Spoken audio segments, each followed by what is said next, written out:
Board exam में last 30 दिन बचे हैं और तुम सोच रहे हो कि अब कुछ नहीं हो सकता, तो सुन लो टॉपर लास्ट मंथ में क्या करते हैं जो एक एवरेज स्टूडेंट नहीं करते हैं, और मैं तुम्हें एग्जैक्टली वही बताने वाला हूँ। ये वीडियो थोड़ी डीप होने वाली है, अगर एक बार में समझना है तो फिर से देखना, क्योंकि 90% लाना कोई ड्रीम वाली बात नहीं है। अगर तुम स्मार्टली खेलते हो तो 90% आराम से ला सकते हो। इस वीडियो में तुम्हें मिलने वाला है complete execute blueprint, subject wise strategy, daily schedule, revision system, exam writing hack, सब कुछ। तो अगर सीरियस हो तो अपने फोन का नोटिफिकेशन बंद कर लो और 10 मिनट मुझे दो। आई प्रॉमिस ये वीडियो तुम्हारी एग्जाम चेंज कर देगी। पहले बात करते हैं रियलिटी की। लास्ट मंथ मतलब प्लानिंग का टाइम टेबल खत्म, अब एग्जीक्यूट मोड ऑन करना है, क्योंकि देखो तुम्हारे पास सिर्फ 720 घंटे बचे हैं। अगर प्रॉपर यूटिलाइज किए तो ही तुम्हें अच्छा नंबर मिलेगा। अगर तुम डिस्ट्रैक्शन में गए तो तुम्हारी मार्क्स डिक्रीज हो जाएगी। थोड़ा सा ब्रेक ले लेते हैं, इंस्टाग्राम रील्स देख लेते हैं, व्हाट्सअप चला लेते हैं, यही माइंडसेट तुम्हारे मार्क्स को खा जाएगा। तो नेक्स्ट डिसीजन, लास्ट 30 डे में तुम टाइम पास करने वाले स्टूडेंट हो या फिर एक सीरियस स्टूडेंट, अभी चूज कर लो, क्योंकि दोनों साथ में नहीं चलेगा। तो अब चलो देख लो तुम्हारा कंप्लीट स्ट्रेटेजी क्या होने वाला है। Number 1, pillar system. हर चैप्टर को 3 बार रिवाइज करना है डिफरेंट मेथड से। अगर एक बार ही याद किया तो परमानेंट नहीं होता है। Number 2, practice system. Simple paper और प्रीवियस ईयर क्वेश्चन पेपर्स, यही तुम्हारा रियल ट्रेनिंग ग्राउंड है। थ्योरी पढ़ना अलग है और क्वेश्चन पेपर सॉल्व करना ये अलग चीज है। Pillar 3, weak area fixing loop. जहां मिस्टेक हो रही है वहीं फोकस अटैक करना है, उसे इग्नोर मत करो, उसे सॉल्व करो और फिक्स करो। Pillar 4, exam writing mastery. Answer कैसे लिखना है, प्रेजेंटेशन कैसे करना है, ये स्किल लास्ट वीक में मास्टर करनी है। अगर ये 4 पिलर में तुमने मास्टरी कर लिया तो 85 से 90% लॉक है। और अब इन्हें डिटेल में देखते हैं। सबसे इंपॉर्टेंट कॉन्सेप्ट 80/20 रूल, मतलब 20% ऐसे चैप्टर हैं जो तुम्हें 80% रिटर्न दे सकते हैं। तो फोकस वहां लगाओ जहां तुम्हें मैक्सिमम रिटर्न मिले। सब्जेक्ट वाइज सबसे पहले मैथ का देखते हैं, हाई वेटेज वाले चैप्टर। एलजेब्रा क्वाड्रेटिक 10 से 12 मार्क्स के क्वेश्चन, ट्रिग्नोमेट्री में 10 मार्क के क्वेश्चन, कोऑर्डिनेट जियोमेट्री में 8 से 10 मार्क के क्वेश्चन, स्टैटिक्स प्रोबेबिलिटी 6 से 8 मार्क्स के क्वेश्चन, और जो कैलकुलेशन बेसिक है ये 12 के लिए है, इसमें 10 से 12 मार्क्स के क्वेश्चन। बस यही 4-5 चैप्टर अगर तुमने मास्टर कर लिया एनसीईआरटी लेवल पे तो 40 से 45% मार्क्स कंफर्म है। बट तुम बाकी चैप्टर को भी टच करना, लेकिन सबसे ज्यादा ध्यान इस 5 चैप्टर में देना। Subject science, physics, chemistry, biology. Science में एनसीईआरटी अप्रोच फर्स्ट चाहिए, क्योंकि 70% क्वेश्चन एनसीईआरटी से पूछे जाते हैं। जो हाई प्रोबेबिलिटी चैप्टर है वो है इलेक्ट्रिसिटी। इसमें आपको न्यूमेरिकल और थ्योरी 8 मार्क्स से क्वेश्चन पूछे जाते हैं। केमिकल रिएक्शन, बस इक्वेशन याद करना, ये 7 मार्क्स के होते हैं। लाइफ प्रोसेस और ह्यूमन बॉडी, इसमें जो हैवी डायग्राम है वो 8 से 10 मार्क्स के आते हैं। लाइट ऑप्टिकल चैप्टर का रे डायग्राम मास्टर करो। हर चैप्टर के एंड में जो इन टेक्स्ट क्वेश्चन एनसीईआरटी से है वो क्वेश्चन सॉल्व करो, क्योंकि मैक्सिमम बार वहीं से क्वेश्चन पूछे जाते हैं। अब इंग्लिश और हिंदी लिटरेचर में समरी फर्स्ट अप्रोच करो। हर चैप्टर, हर पोएम का 5 लाइन का समरी बनाओ। चैप्टर का थीम अंडरलाइन कर लो और जो मेन मैसेज आ रहा है उस मैसेज को लिख लो। अब हिंदी लिटरेचर में रिटन सेक्शन के लिए 5 फॉर्मूले याद कर लो। लेटर, आर्टिकल, नोटिस, रिपोर्ट और एसे, बस इतना ही। अब आता है next subject, social science. Maps, diagram और केस स्टडी। और ये सब्जेक्ट में मास्टरी है तो कंफर्म 85% आसानी से आ सकता है। इसके लिए जो आपके लिए मस्ट डू रहेगा वो ये है कि आपको डेली 5 मैप बनाने हैं 10 मिनट में। एक फ्लो चार्ट बनाओ, केस स्टडी के आंसर स्ट्रक्चर में लिखो, डेट्स और इवेंट को टाइमलाइन फॉर्मेट में याद रखो। अब बात करते हैं अपने डेली शेड्यूल को कैसे प्लान करना है। सुबह जब आप उठते हो तब आपका दिमाग सबसे ज्यादा फ्रेश होता है, तो जो डिफिकल्ट सब्जेक्ट है उसे सुबह करो। ये रहा एक मॉर्निंग शेड्यूल ब्लूप्रिंट, इसे स्क्रीनशॉट ले लो या फिर नोट कर लो। आफ्टरनून में केवल प्रैक्टिस वर्क करो, और ये रहा आफ्टरनून शेड्यूल का ब्लूप्रिंट, जिसमें आपको 12 से 1 बजे तक लंच और रेस्ट करनी है। 1 बजे से 3:30 बजे तक सैंपल पेपर सॉल्व करना है।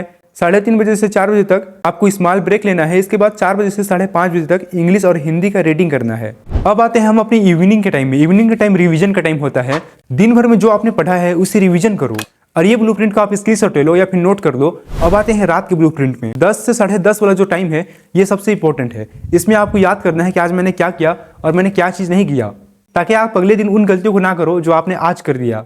10 से 10:30 बजे तक आपको लाइट रीडिंग करनी है, जो फॉर्मूला है उसे पढ़ना है, और 11 बजे आपको सो जाना है। हमारे बॉडी के लिए मिनिमम 7 से 8 घंटे की नींद बहुत जरूरी है, और ये बहुत इंपॉर्टेंट पॉइंट है। और इस ब्लूप्रिंट में आपको हर 50 मिनट में 10 मिनट का रेस्ट लेना है, क्योंकि आपको बर्नआउट से बचना है। अभी तक आपने जाना कि हर दिन में क्या करना है, अब जानना है आपको कि हर वीक में क्या करना है। पहले वीक में पूरा सिलेबस एक बार में कवर करना है। हाई प्रायोरिटी चैप्टर कंप्लीट करो, नोट बनाओ, वीक एरिया टैग करो, एनसीईआरटी एग्जाम्पल सॉल्व करो। यह 1 वीक का सर्वे है, तुम्हें पता चल जाएगा कि तुम्हें कहाँ और ज्यादा टाइम लगाना है। अब आते हैं वीक 2 में। अब आपको प्रैक्टिस शुरू कर देनी है, क्योंकि थ्योरी पढ़ना और प्रैक्टिस करना ये दोनों चीज अलग हैं। सैंपल पेपर स्टार्ट करो सब्जेक्ट वाइज, और 3 हार में पूरा प्रॉपर फिनिश करो। मिस्टेक नोट करो, वीक चैप्टर को फिर से रिवाइज करो और इस वीक में तुम्हें अपनी रियल स्ट्रेंथ पता चल जाएगी। थर्ड वीक ये पास्ट ईयर क्वेश्चन पेपर का टाइम है। लास्ट 5 से 7 साल का क्वेश्चन पेपर सॉल्व करना ये बहुत इंपॉर्टेंट है, क्योंकि क्वेश्चन पेपर रिपीट होते हैं, मार्किंग स्कीम समझ में आते हैं, टाइम मैनेजमेंट प्रैक्टिस होती है। और एक स्कीम मैकिंग सीक्रेट जरूर देखो कि एग्जैक्टली एग्जामिनर को क्या कीवर्ड चाहिए, वो समझ आ जाएगा।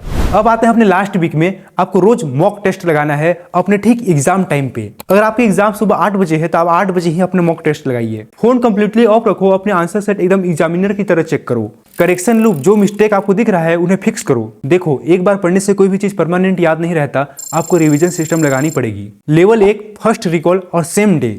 जब तुम कोई चैप्टर एक दिन में पढ़ो तो 2-3 घंटे बाद उसे क्विक रिकॉल करो, नोट बंद करके खुद से एक्सप्लेन करो, की पॉइंट तुम्हें याद है कि नहीं ये चेक करो, बस 10 से 15 मिनट में। Level 2 active testing after 2-3 day. 2-3 दिन बाद उस चैप्टर के क्वेश्चन सॉल्व करो। एनसीईआरटी के एक्सरसाइज, सिंपल पेपर क्वेश्चन। अगर तुम शॉक्ड हो जाते हो कि मुझे अभी भी नहीं आ रहा चैप्टर, तो उस चैप्टर को तुम फिर से पढ़ो। मिक्सिंग टेस्टिंग, हर वीकेंड में तुम्हें मिक्स क्वेश्चन सॉल्व करना है डिफरेंट चैप्टर से। ये मेथड स्पेस रिपीटेशन कहलाता है। साइंटिफिकली ये प्रूवन है कि इससे लॉन्ग मेमोरी स्ट्रांग होती है।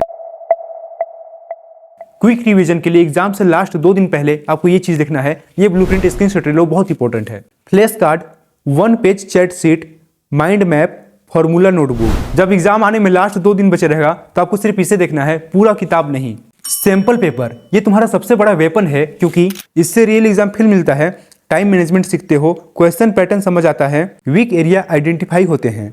अब एक क्वेश्चन आता है कि how to solve question paper. Step 1, सबसे पहले आपको गूगल में जाके अपना क्वेश्चन पेपर डाउनलोड करना है। स्टेप 2, ठीक एग्जाम टाइम में आपको पढ़ना है। अगर 10 बजे आपका एग्जाम है 10 से 2 बजे तक, तो आपको 10 बजे से 2 बजे तक ही पढ़नी है। स्टेप 3, आपको 3 घंटे लगातार उस क्वेश्चन पेपर को सॉल्व करना है, ना फोन चलाना है ना ब्रेक लेना है।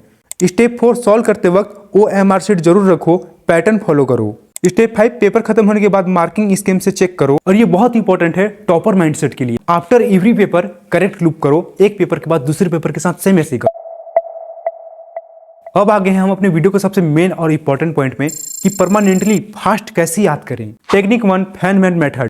किसी को पढ़ाओ जैसे कि तुम टीचर हो, अगर तुम सिंपल एक्सप्लेन कर पाते हो मतलब तुम्हें वो चीज अच्छे से आता है। Technique 2, active recall. Passive recall, book खोली, पढ़ा और बंद की, और एक्टिव रिकॉल, बुक बंद करके खुद से क्वेश्चन पूछो। सेकंड मेथड से ब्रेन को ज्यादा काम करना पड़ता है और वो हमारे ब्रेन में परमानेंट स्टोर हो जाता है। Technique 3, pomodoro deep learning. 25 minute instant focus plus 5 minute break, 1 pomodoro. और ऐसे करके 4 पोमोडोरो करते हो मतलब 2 घंटे डीप स्टडी। और ये टेक्निक यूज करो डिफिकल्ट चैप्टर के लिए। Technique 4, visual cues. दिमाग टेक्स्ट से ज्यादा पिक्चर को याद रखता है, तो जहां भी पॉसिबल हो डायग्राम बनाओ, फ्लो चार्ट बनाओ या फिर कलर कोडिंग करो। मैं आपको बता दूं कि हर टॉपर एक चीज करता है, वो अपनी मिस्टेक को ट्रैक करता है। अपना एरर लॉग करो, स्मॉल नोटबुक लो, जो क्वेश्चन तुम्हें नहीं आता है उसे नोट करो। मतलब कि टेस्ट में तुमने जिस क्वेश्चन को गलत किया है उस क्वेश्चन को नोट करो और देखो कि तुमने कैसे गलत किया, तुम्हारा आंसर क्या था और करेक्ट आंसर क्या है।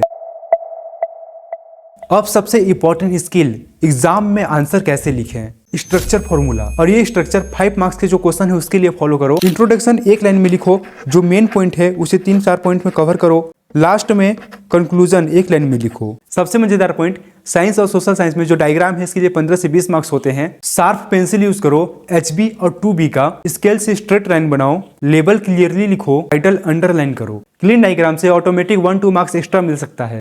अब आते हैं time management inside of exam hall. पूरा पेपर रीड करो और जो इजी लगता है वो क्वेश्चन मार्क करो। नेक्स्ट 2 आवर्स में सभी क्वेश्चन सॉल्व करो। लास्ट 30 मिनट में रिवीजन करो और जो पेंडिंग क्वेश्चन है उसे करो। लास्ट 10 मिनट में आंसर शीट चेक करो। अगर तुम्हें कोई क्वेश्चन नहीं आ रहा तो उसमें 15 मिनट से ज्यादा मत फंसो, उसे स्किप करो, आगे बढ़ो। लास्ट में अगर टाइम मिले तब करना। एग्जामिनर दिन भर 100 ऑफ पेपर चेक करते हैं। अगर तुम्हारा पेपर नीट और क्लीन है तो वो ज्यादा इंप्रेस होगा। आपको प्रॉपर मार्जिन देनी है, लेफ्ट साइड 1 इंच। जो इंपॉर्टेंट पॉइंट है उसे अंडरलाइन करनी है। नो ओवर राइटिंग, अगर गलत हो जाए तो 1 लाइन से क्रॉस करो। केवल ब्लू और ब्लैक पेन यूज करनी है, उसके अलावा और कोई पेन यूज नहीं करनी। और क्वेश्चन नंबर आपको क्लियर लिखनी है।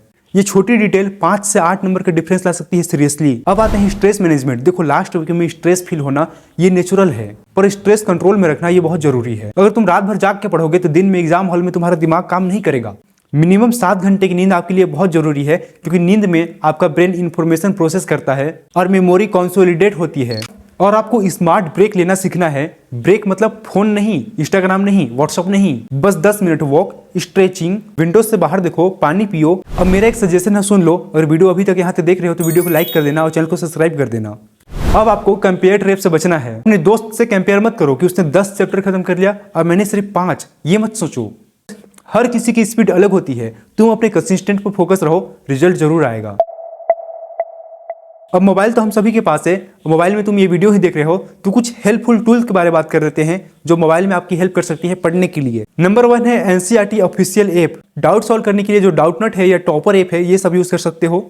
फोकस के लिए फॉरेस्ट ऐप यूज कर सकते हो। अब कुछ ऑनलाइन वेबसाइट है, सीबीएसई ऑफिशियल वेबसाइट हो गया, खान एकेडमी और बहुत सारे यूट्यूब चैनल हैं। पर याद रखना कि टूल हेल्प करते हैं, ये मैजिक कोई जादू नहीं करते। ज्यादा समय ऐप में नहीं बिताना है, हमेशा फोकस अपने रियल स्टडी पे ही रखो। अब लास्ट टिप, आपको घर में भी स्टडी फ्रेंडली एनवायरनमेंट चाहिए। पेरेंट्स को अपना शेड्यूल बताओ कि कब क्या पढ़ोगे। पॉलिटली बोल दो कि स्टडी टाइम पे मुझे कोई डिस्टर्बेंस ना हो। पेरेंट्स भी तुम्हारा बेस्ट चाहते हैं, बस अपना कम्युनिकेशन क्लियर रखो। अब आते हैं फाइनल 48 हार्स स्ट्रेटजी।